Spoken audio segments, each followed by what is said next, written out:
दोस्तों आज हम लोग बात करने वाले हैं रिसर्च में एम्पेरिसिज्म की। इसको ध्यान से देखना, क्वेश्चन इससे बहुत ज़्यादा आजकल बन के आ रहे हैं। तो एम्पेरिसिज्म का क्या मतलब है? इसका मतलब है कि it is the believe that knowledge comes primarily from sensory experience and observable evidence. कह रहा है एम्पेरिसिज्म जो है एक धारणा है, वो ये बताती है कि जो नॉलेज है, जो ज्ञान हमको नया मिलता है, वो हमारे ऑब्जर्वेशन और हमारे सेंसरी एक्सपीरियंसेस से मिलता है। यानी कि जो हमारी ज्ञानेंद्रियां हैं वही जो है हमें ज्ञान इकट्ठा करके देती हैं, रादर देन थियोरी और प्योर लॉजिक। दूसरा तरीका है तर्क लगा करके, बिना ज्ञानेंद्रियों से डायरेक्ट डेटा लिए हुए भी ज्ञान को प्राप्त किया जा सकता है, लेकिन वो एक अलग अप्रोच है।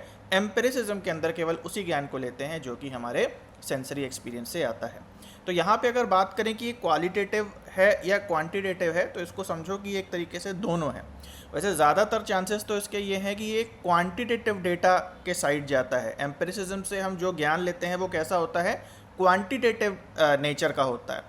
तो क्या क्या चीज़ें हो सकती हैं? वो सारी चीज़ें जो मेजरेबल हैं, आंखों से हम जो देख सकते हैं उसे मेजर कर सकते हैं, उसका कलर गैमेट कितना है ना। कोई चीज़ को हम टच कर सकते हैं तो उसकी प्रॉपर्टीज़ को हम मेजर कर सकते हैं, हार्ड है, सॉफ्ट है या क्या है।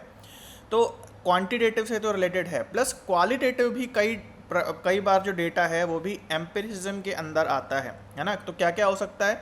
जैसे हम जो बिहेवियर्स को ऑब्जर्व करते हैं, जैसे इंटरव्यूज़ लेते हैं, कुछ टेक्स्ट हम लोग लेते हैं नॉन न्यूमेरिकल फॉर्म में, तो वो भी एक तरीके से क्या है कि हम अपना ऑब्जर्व कर रहे हैं, अपने सेंसरी इनपुट उससे ले रहे हैं।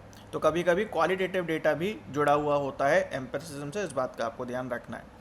In short, empiricism underpins both data types by emphasizing evidence gathered from real world observation। ठीक है, तो रियल दुनिया में जो ऑब्जर्वेशन हम करते हैं, डेटा जो अंदर लेते हैं, वो एम्पेरिसिज्म से जुड़ा है।